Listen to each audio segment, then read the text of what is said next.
पिछले एपिसोड के लास्ट में हमने देखा था कि एंडो और सगुरा छत पे जा रहे थे ओमोमिया की फाइट देखने के लिए। और अब आगे एपिसोड की स्टार्टिंग में देखते हैं सगुरा एंडो को पकड़कर लेके जा रहा होता है छत की तरफ। और गाइस आप सबको पता है ना एंडो बहुत पुराना स्टूडेंट है फ्यूरिन का। और गाइस साथ में तकीशी भी बहुत पुरानी स्टूडेंट है फ्यूरिन का। और तभी एंडो को अपनी पुरानी बातें याद आ जाती हैं। एंडो यही बोलता है यार तूने मुझे अपनी पुरानी बातें याद दिला दी। और यार हम जैसे ही स्कूल से निकल जाते हैं और स्कूल और ज्यादा बढ़िया नहीं हो जाता भाई। और गाइस यही वाला रिएक्शन तो हमारा भी होता है ना भाई, जब हम स्कूल से निकल जाते हैं हम ये भी यही बोलते हैं कि बहन चो पहले बेकार था अब अच्छा हो गया। सही बोल रहा हूँ ना गाइस। अब एंडो यहाँ पे सगुरा को बोलता है भाई जब मैं स्कूल में पढ़ता था ना इतनी गंदी दीवारें होती थी ना पूछ मत मेरे भाई, बट यार अब तो तुम लोगों ने बहुत अच्छा खासा बना दिया भाई स्कूल। बट सगुरा तो मेरे भाई यहाँ पे एंडो वाली फाइट के बारे में सोच रहा होता है। सगुरा सोच रहा है यार उस टाइम पे जब एंडो ने सगुरा को छोड़ दिया था ना, और एंडो बाद में एक्सप्लेनेशन देते हुए बोल रहा था कि भाई मेरे हाथों ने काम करना बंद कर दिया, वही सोच रहा भाई सगुरा अभी भी पूरा अपने मन में बोलता है भाई उस समय क्या हो गया था भाई, क्या चल रहा था मेरे दिमाग में। बट एंडो को ये नहीं बताना कि भाई सगुरा यहाँ पे क्या सोच रहा है। तो बोलता है भाई मैंने तेरे को बता दिया ना उस टाइम पे जब मैं यहाँ पे स्कूल में पढ़ता था छत की ऐसी हालत थी ना भाई पूछ मत क्या होती थी। वहाँ पे एंडो सगुरा को बताता भाई छत पे ना पी हुई सिगरेटें वहाँ पे पड़ी होती थी तो भाई स्कूल में हर जगह फेंक देते थे, और साथ में खाली पी हुई कैन वगैरह हर जगह फेंक देते थे भाई। पूरे स्कूल की तो भाई हमने एमसी करके रखी हुई थी। बट सगुरा यहाँ पे एंडो की तरफ एकदम से चिल्लाते हुए बोलता है साथ में जस्ट किडिंग भाई, चलिए स्टार्ट करते हैं कि भाई तूने उस टाइम पे मुझको छोड़ क्यों दिया भाई, तू ढंग से फाइट करता ना सीरियस होकर। एंडो वो यहाँ पे बोलता है अभी ये क्या था सगुरा तू मेरे को बता, तू मेरे अंदर इंटरेस्ट ले रहा है क्या मेरा भाई, क्या मेरे साथ चलना चाहेगा क्या तू, कहाँ जाने की बात चल रही है भाई इन दोनों में। सगुरा यहाँ पे एंडो को बोलता है भाई तू ऐसे स्माइल क्यों कर रहा है, क्वेश्चन ही तो पूछ रहा हूँ मैं क्या हो गया। बट एंडो बोलता है खुश तो मैं इस बात पर हूँ ही ना, और मैंने तेरे को इसलिए जाने दिया क्योंकि यार जो तेरे पास गॉडली पावर्स है ना भाई मैं उस पर कुर्बान हो चुका हूँ। एंडो बोलता है मैंने सिर्फ अभी तक तकीशी को देखा था भाई जिसके वो गॉडली पावर थी, बट अब उसने सकुरा को भी वही वाली वाइब में देखा, बट सकुरा उसको और तगड़ा लगा तकीशी से भी ज्यादा। तो हाँ यही बात थी बस। सकुरा बोलता है भाई तू सच में सही बोल रहा है ना, सीरियस है ना इस बात को बोलते हुए, कहीं तू ये भी मजे में बोल रहा हूँ। एंडो बोलता है भाई सकुरा मैं बिल्कुल सीरियस हूँ यार, और यार मेरे को नहीं पता था तू इतना ज्यादा गुस्सा हो जाएगा इस बात को सुनने के बाद। बट एंडो बोलता है भाई मेरे को अब समझ में आ चुका है कि भाई मेरे को कैसा फील हो रहा था। एंडो यहाँ पे बोलता है भाई किसको पता था कि मुझे सकुरा की इंटेंशन चाहिए, और बोलता है भाई मेरे को सच में यार तेरी इंटेंशन चाहिए थी, और भाई मैं तेरे से फाइट भी करना चाहता था क्योंकि भाई मैं देखना चाह रहा था कि तेरे पास कौन कौन सी पावर्स है। बट एंडो बोलता है यार जो मैं चाहता था ना वो हुआ भी, तूने अपनी रियल फीलिंग्स और इमोशन के साथ मुझसे बड़ी अच्छी फाइट करी भाई, और यार मैं यही चाहता भी था। बोलता भाई तू जो भी बोल, बट जब तू मेरे से पूरा रियल होके फाइट कर रहा था ना भाई, यार सकुरा सच बता रहा हूँ भाई दिल से बता रहा हूँ कि मेरे को बहुत ज्यादा मजा आ रहा था भाई जब तू रियल होके फाइट कर रहा था मेरे से। और एंडो बोलता भाई मेरे को ऐसा लग रहा था कि मैं एक नई दुनिया में आ चुका हूँ, और भाई इसके लिए तेरा बहुत बहुत शुक्रिया मेरे भाई। सकुरा बोलता है भाई कुछ भी बोल, जब मेरे से एंडो फाइट कर रहा था ना भाई वो मुझको बिल्कुल रियल लगा मेरे को भी। सकुरा यहाँ पे ये भी बोलता है कि यार जैसे ही एंडो ने बोला कि वो हार चुका है, और साथ में सकुरा का भी मन नहीं कर रहा था भाई दोबारा एंडो से फाइट करने का या उसको कोई और नुकसान पहुंचाने का। बट सकुरा जब एंडो से फाइट कर रहा था वो सिर्फ यही सोच रहा था कि भाई एंडो को खत्म कर दूं बस। बट एंडो यहाँ पे बहुत ज्यादा काफी बुरा फील कर रहा है। एंडो सोच रहा है यार सकुरा की वो गॉडली पावर या फिर जो भी था वो, लेकिन यार मुझको तो सकुरा बहुत ज्यादा पसंद आया। बट एंडो ये भी सोच रहा होता है यार तकीशी की फाइट खत्म हो जाएगी फिर एंडो के पास कभी भी चांस नहीं होगा सकुरा से मिलने का या उससे कभी बात करने का, क्योंकि यार एंडो ने वादा किया था सकुरा को कि जैसे वो हार जाएंगे वो सब लोग यहाँ से फ्यूरिन से चले जाएंगे और कभी भी फ्यूरिन की तरफ मुड़ के नहीं देखेंगे। और इसी वजह से एंडो को बहुत ज्यादा बुरा लग रहा है। एंडो यहाँ पर वही बोलता है मेरे भाई सकुरा तू तो मुझसे नफरत ही करता है मेरे भाई। बट सकुरा यहाँ पे एंडो को बोलता है भाई देख अगर तूने अपने वादे को निभाया कि तू कभी फ्यूरिन की तरफ आंख उठा के भी नहीं देखेगा, तो सकुरा बोलता है बात करने वगैरह में मुझे कोई दिक्कत नहीं होगी। फिर पहले एंडो ये बात सुन के बहुत ज्यादा शौक हो जाता है, उसके बाद एंडो बहुत ज्यादा खुश हो जाता है और सकुरा से बोलता है भाई क्या बात बोल दी तूने, चलना भाई फिर अभी बैठ कर बात करते हैं, वैसे भी हमें काम ही क्या है मेरे भाई, आराम से बैठ के बात करेंगे यहाँ पर। और एंडो यहाँ पे ये भी बोलता है कि फ्यूरिन वालों को मुझे देखना ही क्यों मेरे भाई, मुझे उनसे कोई काम थोड़ी ना। बट एंडो साकुरा को बोलता है भाई तू सच बता रहा हूँ बहुत ज्यादा बढ़िया इंसान है। बट साकुरा को यहाँ पे गुस्सा आ जाता है, वो बोलता है एंडो से कि भाई तू पागल वागल है क्या, कुछ अभी थोड़ी ना बात करने को कह रहा हूँ यार। और जैसे ही वो लोग गेट के पास पहुंचते हैं वो लोग हैरान हो जाते हैं, बल्कि गेट खोलकर भी नहीं देखा होता भाई उन लोगों ने, उससे पहले उन्हें ऐसी आवाजें आ रही होती हैं जैसे एक दूसरे को उठा के फेंक रहे हो कोई। मगर यहाँ पे एंडो एकदम से खुश हो जाता है, वो बोलता है भाई अंदर गर्मा गर्मी स्टार्ट हो चुकी है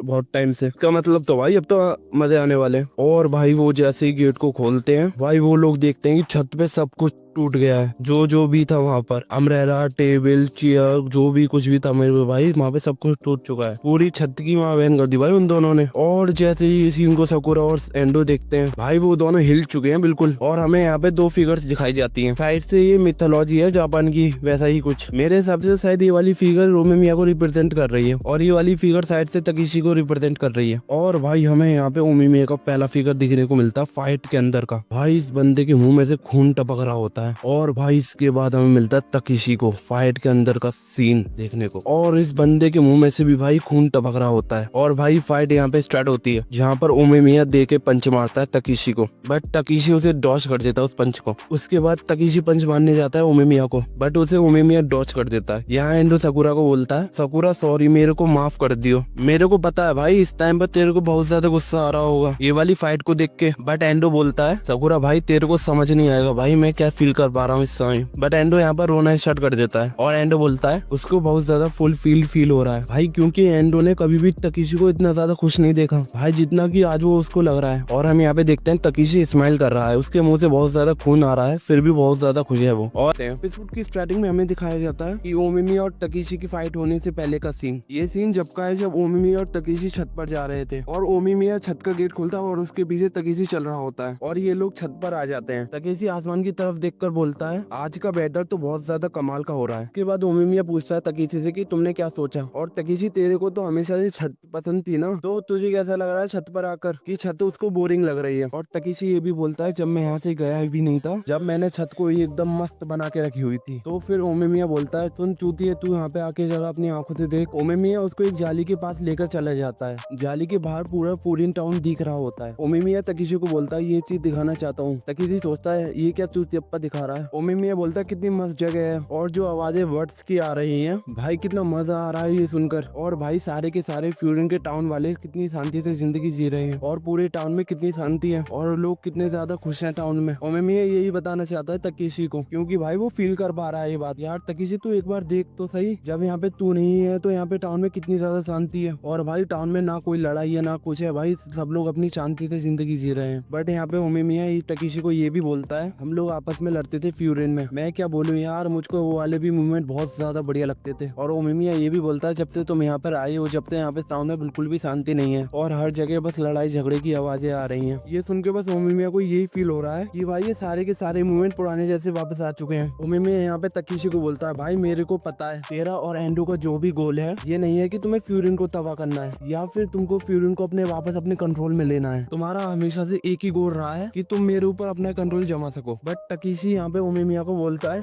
भाई तो ऐसा कुछ है ही नहीं भाई, तू हमारा गोल है ही नहीं, बल्कि हमारा गोल तो वो वाला ओमिमिया था जो स्कूल में पहली बार आया था कि भाई एक लड़का जो हाई स्कूल में एंट्री करता है हमारे फ्यूरिन हाई स्कूल के अंदर, और भाई वो जो पुराना ओमिमिया था जो भी चाहता था जो उसको गोल अचीव करना है ओमिमिया को जो मर्जी करना पड़े मगर उस गोल को अचीव करके ही रहेगा। तो तकीशी बोलता है भाई हम लोग उसी लड़के के पीछे थे। तकीशी यहाँ पे ओमिमिया की तारीफ करते हुए बोलता है कि भाई पुराना ओमिमिया वो ओमिमिया था जो मतलब एक तरह से हर जगह आग लगा दे। बट यहाँ पे तकीशी बोलता है भाई जब तेरे को जो गोल चाहिए था और तेरा सिर्फ एक ही गोल था कि तू हम सबको यहाँ से भगा दे या फिर तू फ्यूरिन में शांति कर दे, और जैसे ही वो तेरा गोल अचीव हो गया फिर तू एक कायर इंसान बन गया जो कि दूसरों के पीछे डरपोक की तरह रहता है हमेशा। और मेरे भाई तू जैसी छत है ना बोरिंग, वैसी अब तो हो गया बोरिंग इंसान। बट ओमिमिया बोलता है ये सारा हल्ला फसाद लड़ाई वगैरह जो पूरे तूने टाउन में मचा रखा है ये सब करा है तूने पुराने वाले ओमिमिया के लिए। और यहाँ पे तकीशी बोलता है कि यही तो हमारा गोल था भाई, अब समझ आ रही है तेरे को क्या, और हम फ्यूरिन में आग वाग लगाएंगे लोगों को परेशान करेंगे तभी तो तू अपनी वापस फॉर्म में आएगा ना। हाँ भाई वही वाली फॉर्म में जो सबकी तू गांड फाड़ के रखता था। एंड देन उसके बाद तकीशी बोलता है भाई अब तो फाइट करने का मन कर रहा है, और ओमिमिया छत से नीचे को देखता है जहाँ पे एंडो सुबाकी और बाकी सबको पीट रहा था। और भाई ओमिमिया को बहुत ज्यादा अजीब सा लग रहा है एकदम से, और भाई वो एकदम से पागल होने लगता है। और फिर ओमिमिया बोलता है मैं बोलना तो बहुत कुछ चाहता हूँ मगर यार मैं बोल क्यों नहीं पा रहा। और ओमिमिया की जो सामने जो जाली होती है उसको पकड़ के भाई ओमिमिया तोड़ने लगता है। तकीशी बोलता है भाई क्या करेगा तू बोल के कुछ, और वैसे भी कोई मतलब नहीं है कुछ भी बोलने का। और हम देखते हैं भाई वापस से अपने वही वाले ओमिमिया को, और भाई जो कि बहुत ज्यादा गुस्से में भाई ओमिमिया, और भाई वो जो जाली थी ना भाई उसे वो पूरी तोड़ चुका है, उसकी भाई सर की नसें दिखाई देने लगी हैं। और ओमिमिया बोलता है भाई हाँ भाई बहुत हो गया अब। और तकीशी एक बारी को एक्साइटेड भी होने लगता है मगर भाई उसकी फड्डी भी स्टार्ट हो गई थी। और तकीशी को यहाँ पे वही वाला फ्लैशबैक आता है जब भाई पुराना वाला ओमिमिया उससे फाइट कर रहा था, और भाई तकीशी एकदम से बहुत ज्यादा हंसना स्टार्ट कर देता है। इसके बाद हम प्रेजेंट पे वापस आ जाते हैं जिसमें भाई ओमिमिया और तकीशी की फाइट चल रही थी, इसमें खून खान के हो चुके थे भाई उनके चेहरे से खूने टपक रहे थे, दोनों एक दूसरे को पंच भी मार रहे थे। हाँ भाई, अगर तुम लोगों को याद हो पिछला एपिसोड, तो हाँ भाई हम वहीं पर वापस आ चुके हैं। और यहाँ फाइट के अंदर तकीशी ओमिमिया के देख एक पंच मारता है और भाई ओमिमिया के मुंह से खून निकल गया, बट ओमिमिया भी तभी पलट के घूसा मारता है तकीशी को। भाई बहुत तगड़ी फाइट चल रही है भाई, हर एक घूसे के बाद भाई मुंह से खूने निकलने जा रहे हैं। अब तकीशी के पंच लगने के बाद वो वापस से लात मारने की कोशिश करता है ओमिमिया के, बट ओमिमिया अपने लेफ्ट वाले हैंड से उसकी लात को पकड़ के रोक देता है। और भाई इन दोनों की फाइट चली ही रही थी कि भाई एंडो और साकुरा भी अब ऊपर पहुंच चुके हैं। यहाँ पे तकेशी को देखने के बाद एंडो बोलता है, भाई मैंने आज तक कभी भी इतना खुश तकेशी को कभी भी नहीं देखा। साकुरा यहाँ पे बोलता है, भाई ये वाली बात तो मैं बोलना चाह रहा हूँ, तू क्या बोल रहा है? साकुरा बोलता है कि मैंने भाई कभी भी ओमिमिया को इतने गुस्से में नहीं देखा। और भाई लोग आप सबको भी पता होगा कि ओमिमिया को हमने कभी इतने गुस्से में नहीं देखा, ना ही हमने फाइट करते हुए ओमिमिया को कभी देखा है। और यहाँ पे एंडो खुश होते हुए बोलता है कि हाँ भाई जो हम चाह भी रहे थे वो हो भी रहा है, और ये दोनों सही रास्ते पे जा रहे हैं जो मैं चाह रहा था, और सब कुछ प्लान के मुताबिक ही चल रहा है टाइम तक, क्योंकि ओमिमिया का जो पुराना वाला फॉर्म था वो वापस आ चुका है। और एंडो यही बोल रहा है कि भाई साकुरा तू और मैं अब इसमें कुछ भी नहीं कर सकते, क्योंकि भाई ओमिमिया भी बहुत ज्यादा खतरनाक है। तो एंडो यहाँ पे साकुरा को बोलता है कि भाई चल हम दोनों की दोनों फ्रंट सीट पर बैठते हैं और देखते हैं भाई इनकी फाइट किस साइड पे जा रही है। और एंडो यहाँ पे ये भी बोलता है, देखते हैं कि भाई फाइनल क्लाइमेक्स कैसे खत्म होगा। और हम यहाँ पे देखते हैं तकीशी घूमकर ओमिमिया के बिल्कुल लात मारता है, और दूसरी तरफ भी ओमिमिया तैयार रहता पंच वंच निकालकर। ओमिमिया और तकीशी की फाइट देख रहे होते हैं। तो यहाँ पे पता नहीं साकुरा ने क्यों इतना बुरा फेस बना रखा है। और फिर एंडो बोलता है साकुरा से, हमारे पास वीआईपी सीट है एक जबरदस्त फाइट देखने के लिए, इस चीज का मजा लेना। पता नहीं क्यों एंडो सा फेस बना रखा है। और साकुरा बोलता है, वीआईपी सीट? एंडो क्या कोई मूवी वगैरह देख रहा है क्या? और ये बक्सो थोड़ा पागल वागल हो गया है क्या? साकुरा ओमिमिया और तकीशी की फाइट देखकर यही सोच रहा होता है कि मैं इन लोगों की फाइट के लिए कौन सा वर्ड यूज करूं, डर या चिंता या फिर नफरत। ये सब वर्ड भी इन लोगों के लिए छोटे पड़ जाएंगे। बट यहाँ पर साकुरा को एंडो की पुरानी बात याद आती है, जब एंडो ने तकीशी की तारीफ करते हुए बोला था कि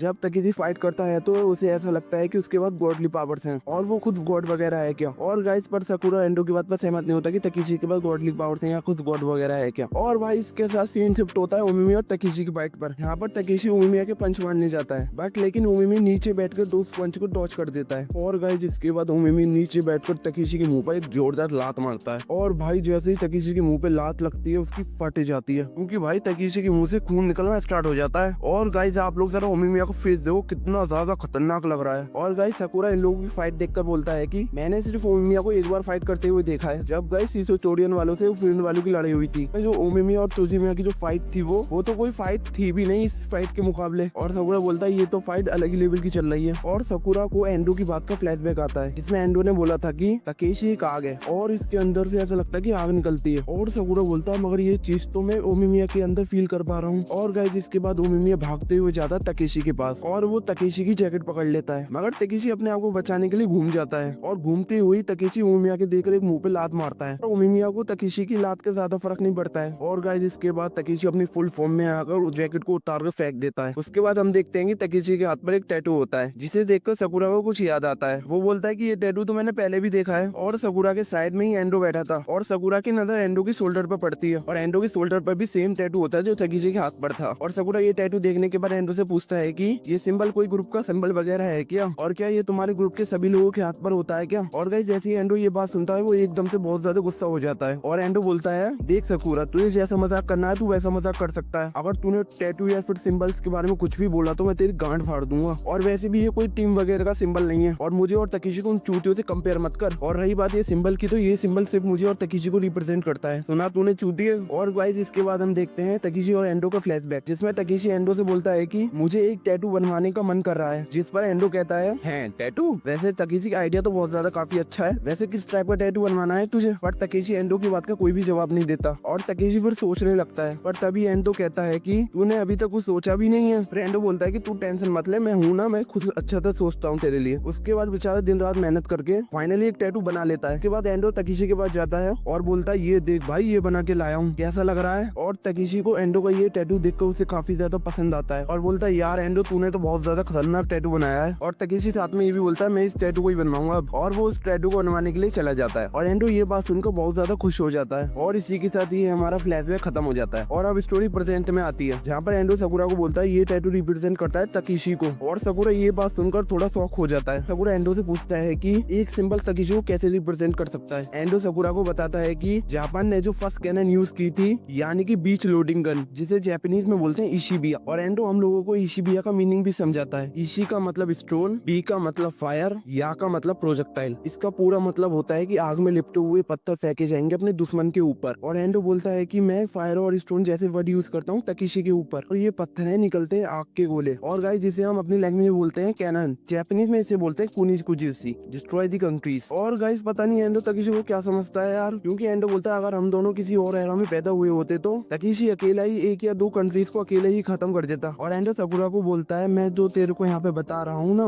वो तकीशी को खुद को नहीं पता है। और एंडो बोलता है जो यार टर्म एंड कंडीशन है तो है, पर उस तकीशी के लिए तो सिर्फ एक ड्राइंग है ना। पर गाइस ये जो सिंबल है ना ये एंडो के लिए बहुत ही ज्यादा इंपॉर्टेंट है, क्योंकि गाइस एंडो ने दिन रात मेहनत करके कुछ बनाया था तकीशी के लिए। और साथ में एंडो ये भी बोलता है कि ये जो टैटू है ये हमें एक ऐसी दुनिया से कनेक्ट करके रखता है जहाँ पर सिर्फ तकीशी और एंडो है। पर साकुरा एंडो की बातों को सुनकर बहुत ज्यादा इरिटेट होने लगता है, और साकुरा एंडो से बोलता है कि भाई तू कहना क्या चाहता है, एक ऐसी दुनिया जहाँ पर सिर्फ तकीशी है। और एंडो बोलता है यार देख साकुरा, तकीशी के बहुत सारे लाइक एंड डिसलाइक है, और कोई भी इंसान तकीशी के बारे में इतना भी बुरा क्यों ना बोल दे, उसकी कोई भी चीज नहीं बदलने वाली, और उसका जो भी मन करता है वो वही करता है। इसलिए गाइस एंडो को वो तकीशी बहुत ज्यादा ब्यूटीफुल लगता है। पता नहीं गाइस ये एंडो क्या बकचोदी कर रहा है। और फिर एंडो बोलता है कि कैसी दुनिया जहाँ पे सिर्फ तकीशी रहता है वहाँ पे एक बंदा और भी है उस दुनिया के अंदर। और गाइस इसलिए एंडो ने ये सारा प्लान बनाया था। और फिर एंडो उस बंदे को रिवील कर देता है, वो और कोई नहीं गाइस हमारा ओमिमिया ही होता है। और साकुरा का कोई भी रिएक्शन नहीं होता ओमिमिया का नाम सुनने के बाद भी, वो तो सिर्फ एंडो की बातों को सुन रहा होता है। और फिर एंडो बोलता है कि मुझे ओमिमिया से काफी ज्यादा जेलसी होती है, क्योंकि तकेशी ने उसको अपनी दुनिया के अंदर एक जगह दे रखी होती है। और गाइस ये सीखते हैं जहाँ पर हम लोगों को तकेशी का इनर वर्ल्ड को दिखाया जाता है, जहाँ पर तकेशी के इनर वर्ल्ड के अंदर लोगों के कटे हुए हाथ और कटे हुए बॉडी पार्ट और कटे हुए सर और पता नहीं साइड से लोगों के डमी भी हैं। और यार तकेशी का इनर वर्ल्ड कितना ज्यादा बैडस लग रहा है, उसके इनर वर्ल्ड में लोग रो रहे हैं और लोगों की बॉडी जल रही है। इससे ज्यादा कुछ बोलूंगा तो यार यूट्यूब बाबा कम्युनिटी गाइडलाइन का टैग मेरे मुंह पे देके मारेंगे। चलिए चैप्टर के आगे बढ़ते हैं। जैसे कि हमें पता लगता है तकेशी की इनर वर्ल्ड के अंदर कोई भी बंदा एग्जिस्ट नहीं करता, बट एक शख्स है जो उसके इनर वर्ल्ड के अंदर एग्जिस्ट करता है, वो और कोई नहीं ओमिमिया है। और गाइस ओमिमिया इतना ज्यादा बैडस लग रहा है आप खुद देखो, और उसके अंदर से ऐसा लग रहा है कि आग निकल रही है। ये देखकर तकेशी थोड़ा शॉक हो जाता है, ये बोलता है ये कौन है। जब तकेशी उसके पास जाता है उसको जैसे ही पता चलता है कि ये ओमिमिया है, उसको देखकर तकेशी हंसना स्टार्ट कर देता है। हंसते हुए तकेशी ओमिया की तरफ भागते हुए जाता है और उसको देखकर एक पंच मारता है, बट ओमिया उस पंच से बच जाता है। और साथ में ओमिया तकेशी के मुंह पे एक जबरदस्त पंच देकर मारता है, जिससे कि तकेशी के मुंह से खून निकलना स्टार्ट हो जाता है। पता नहीं गाइस तकेशी के नाक से और मुंह से खून निकल रहा, मगर बंदे का अब भी हंसना बंद नहीं कर रहा। उसके बाद तकेशी घूमकर ओमिया की जैकेट को पकड़कर उसे जमीन में देके मारता है। ये चीज देखकर ओमिया भी शॉक हो जाता है। इसके बाद तकेशी ओमिया के पेट के ऊपर लात मारना स्टार्ट कर देता है, और तकेशी रुक ही नहीं रहा, बार बार ओमिया के ऊपर अटैक करता जा रहा है। इस टाइम पर ओमिया की हालत काफी ज्यादा खराब हो चुकी है, बट ओमिया गुस्से में तकेशी का हाथ पकड़ लेता है और दूसरे हाथ से उसका मुंह पकड़कर जमीन में देकर मारता है। इसके बाद सीन शिफ्ट होता है एंडो और साकुरा पर, जहाँ पर मस्त एंडो फाइट को एंजॉय कर रहा था। साकुरा एंडो से बोलता है कि तूने बताया था कि ओमिया टाइम के पीछे चला गया है, क्या ओमिया पहले ऐसा हुआ करता था क्या? ये सुनने के बाद एंडो भी लाइक ये क्या पूछ लिया भाई इसने। एंडो बोलता है ओ हाँ तूने इस तरीके से कभी नहीं देखा ना ओमिया को, हाँ ये वो ही है जो कि जब पहली बार फ्यूरिन में आया था ओमिया। ये सुनने के बाद साकुरा शॉक हो जाता है। साकुरा बोलता है रुको यार कहना क्या चाहते हो? एंडो बोलता है साकुरा तू इतना ज्यादा हैरान क्यों हो रहा है, ये वही ओमिया है जिसने फ्यूरिन को बदल दिया और उसने स्कूल को कूड़ेदान से कचरे से निकाल कर एक अच्छे स्कूल में बदल दिया है। ये सब सुनने के बाद साकुरा काफी ज्यादा हैरान हो जाता है। इसके बाद एंडो साकुरा से पूछता है कि क्या साकुरा तुझको पता है कि कितनी ज्यादा गर्मी की जरूरत है एक मेटल को पिघलाने के लिए? साकुरा कहता है गर्मी? एंडो बोलता है पूरे 2700 डिग्री के आसपास चाहिए एक मेटल को मेल्ट करने के लिए। एक मेटल थोड़ी सी ट्रैक के साथ भी मुड़ता नहीं है। एंडो बोलता है कि अगर इसे इतनी गर्मी मिले कि हम इसे रीशेप दे सकें जो कि इसकी ओरिजिनल शेप को पूरी तरह से बदल दे। और ओमिया ने भी फ्यूरिन के साथ कुछ ऐसा ही किया है, उसने पूरे फ्यूरिन को कुछ ऐसे ही बदला है ताकि वो अपने गोल को अचीव कर पाए। और एंडो साथ में ये भी कहता है कि तुम लोग हमेशा से अंधेरे में थे, कि ये एक बहुत ही अच्छा बॉस है शायद से, इसलिए ही उसे तकेशी के वर्ल्ड में जगह मिल चुकी है। ये सब सुनने के बाद साकुरा ने काफी ज्यादा वियर्ड फेस बना रखा है, जिसको देखकर एंडो बोलता है साकुरा तूने ऐसा फेस क्यों बना रखा है? और एंडो अपने मन में सोचता है क्या साकुरा कंफ्यूज है और क्या ये हम लोगों से दूरी महसूस कर रहा है क्या? और राइट गाइज ये एपिसोड यहीं पर खत्म होता है। पर गाइज जाने से पहले एक बात और गाइज, आप लोग मेरे 1K सब्सक्राइबर कंप्लीट करा दो प्लीज। इसी के साथ मिलते हैं गाइज नेक्स्ट वीडियो में।